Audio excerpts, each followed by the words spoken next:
Rice and welcome to my watercolour YouTube channel. I'm going to be painting a real-time poppy fields painting.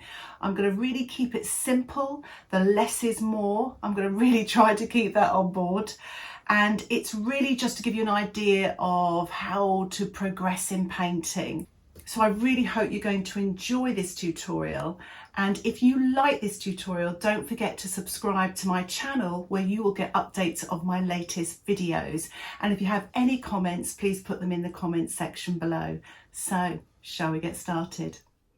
These are the photos that I've used for inspiration. A link for these can be found in the description below. But I've got a close-up of some poppies, but also this sort of field with the distant trees and with the gate in front are my sources of inspiration. One thing I really try to encourage everyone to do is use your sketchbooks. It creates a lot of ideas, a lot of creativity, but also loosens you up before you start painting.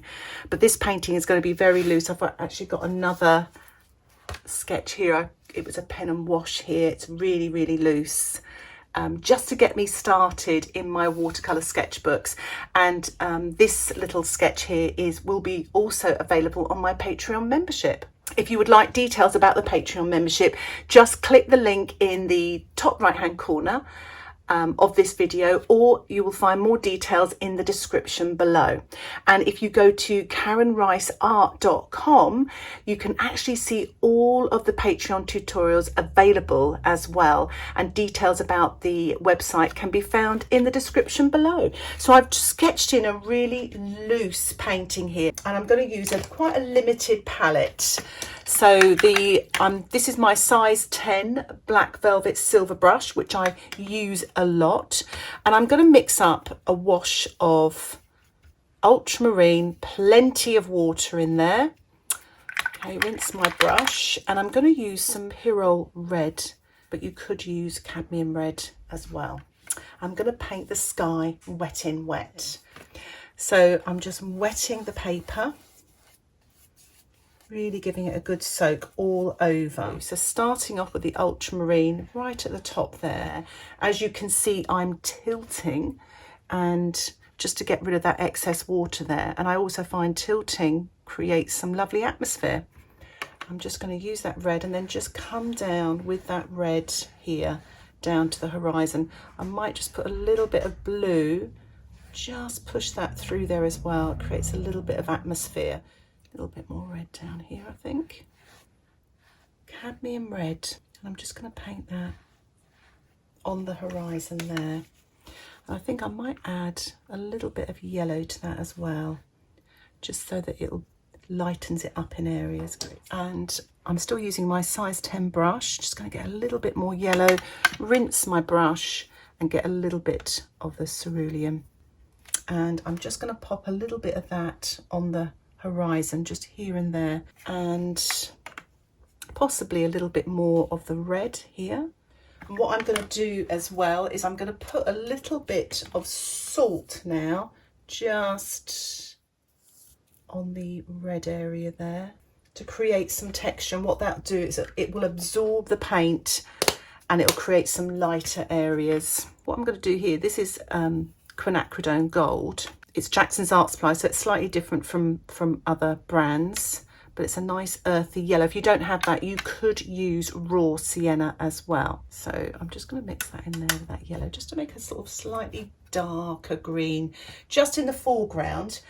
So as you can see, the salt is starting to work.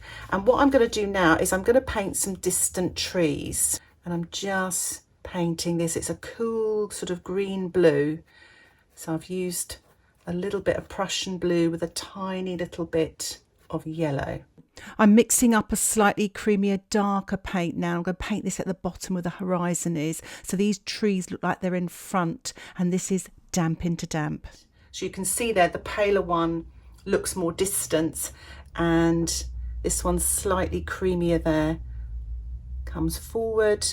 I'm just going to use a little bit more of that Quinacridone Gold with the blue, so it's an even darker colour, again taking that excess off, just using almost like the belly of my brush. What I was going to do as well is I'm going to put a little bit of salt as well in the foreground to create a little bit of light, and it could almost look like little wild flowers.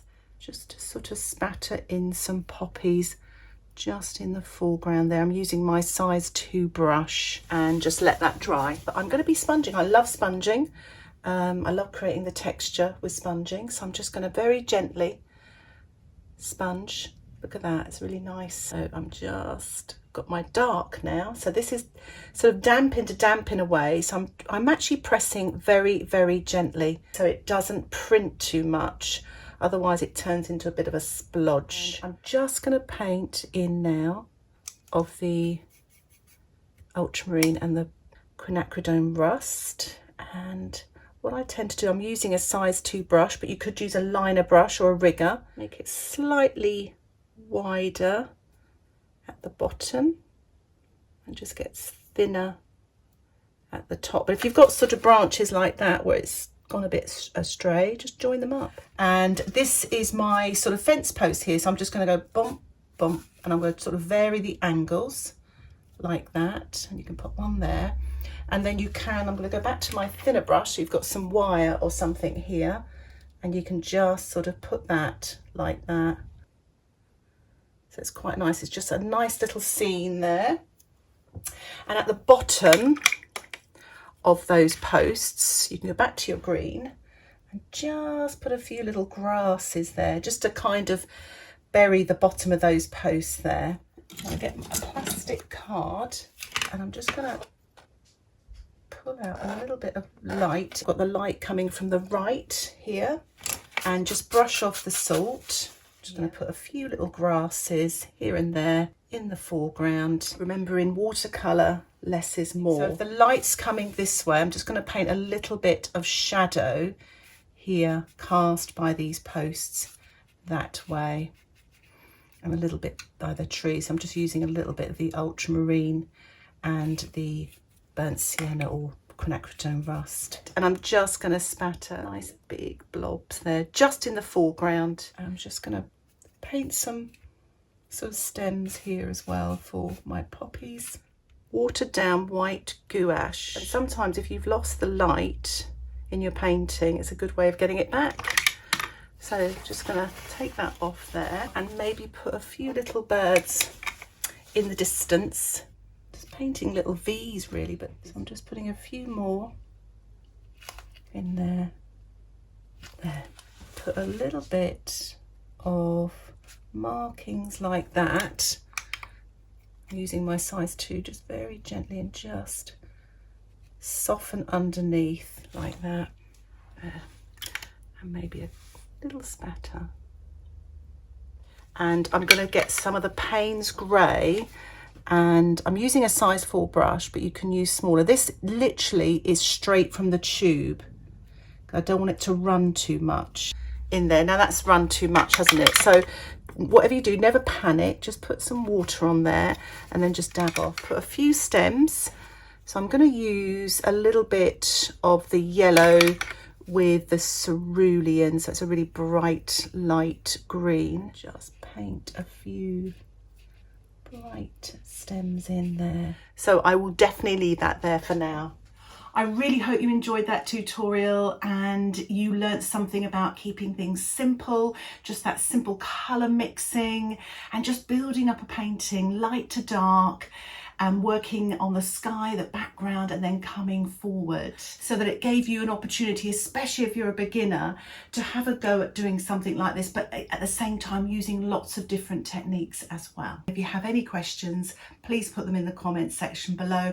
And if you haven't already, don't forget to subscribe to my channel. Thank you again for watching. Happy painting. Bye for now.